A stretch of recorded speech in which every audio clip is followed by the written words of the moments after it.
The verse that will change how you see pain. What the Quran said about success 1,400 years ago. Let me ask you something. Have you ever felt like no matter how hard you try, nothing works? Like the door keeps closing? Like the timing is never right? Like everyone around you is moving forward and you're standing still? I've been there. And if you're honest, you have too. But today I want to share with you one single verse, 8 words in Arabic, that completely changed how I see pain, patience, and success. God said in the Quran, "Verily, with hardship comes ease." Surah Al-Shar 94:6. 8 words.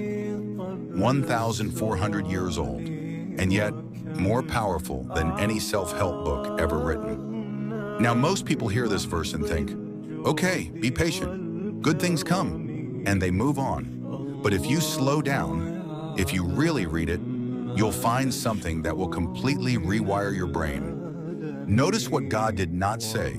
He did not say, after hardship comes ease. He said, with hardship comes ease. Do you feel the difference? After means, suffer now, reward later. Endure the pain, then receive the gift. But with means something completely different. It means the ease is already there, right now, inside the hardship itself. The blessing is not waiting on the other side. It is hiding inside the struggle. Think about a seed. You plant it in the ground. You cover it with dirt. It is dark. It is tight. It is uncomfortable. From the outside, it looks like nothing is happening. From the outside, it looks like it's buried and forgotten. But under the surface, something miraculous is happening. The pressure of the soil is forcing the seed to crack open. And from that crack, life grows. The dirt was never the enemy. The dirt was the requirement. Your hardship right now is not burying you. It is cracking you open so something greater can grow. Now let me tell you about a man who understood this verse better than anyone in history. His name was Ayub, known in English as Job.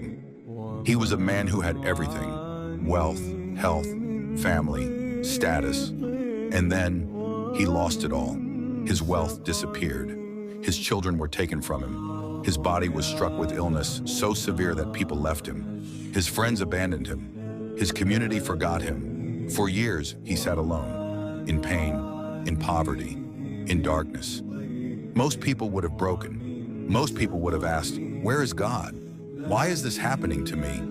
But Ayub did something remarkable. He was patient. Not the fake kind of patience, where you smile and pretend everything is fine. The real kind, where you are broken, bleeding, and exhausted, and you still say, I trust the process. And then God responded. Everything came back. His health, his wealth, his family, double of what he had before. But here is what I want you to understand. God didn't reward Ayub because he suffered. God rewarded Ayub because of what the suffering built in him. The patience, the humility, the unshakable faith. The hardship didn't just test him, it transformed him. And you cannot receive the level of blessing God has for you until you have been transformed enough to carry it. Now let's bring this into your life today, because this isn't just ancient history. This is happening to you right now. Maybe you've been working on something for months and you see no results. Maybe you've been praying for something for years and the answer hasn't come. Maybe you've failed so many times that you've started to wonder if success was ever meant for you. I want to tell you something directly. The fact that it's hard means you are close, not far. Close, because God does not test the weak. He tests the ones he has chosen for something greater. The Prophet Muhammad, peace be upon him, was asked, which people are tested most severely? He said, the prophets, then those most like them, then those most like them. A man is tested according to his level of faith. If his faith is strong, his test is increased. Read that again. The harder your test, the higher your level. You are not being punished, you are being prepared. Now I want to talk about something that nobody talks about in self-help culture.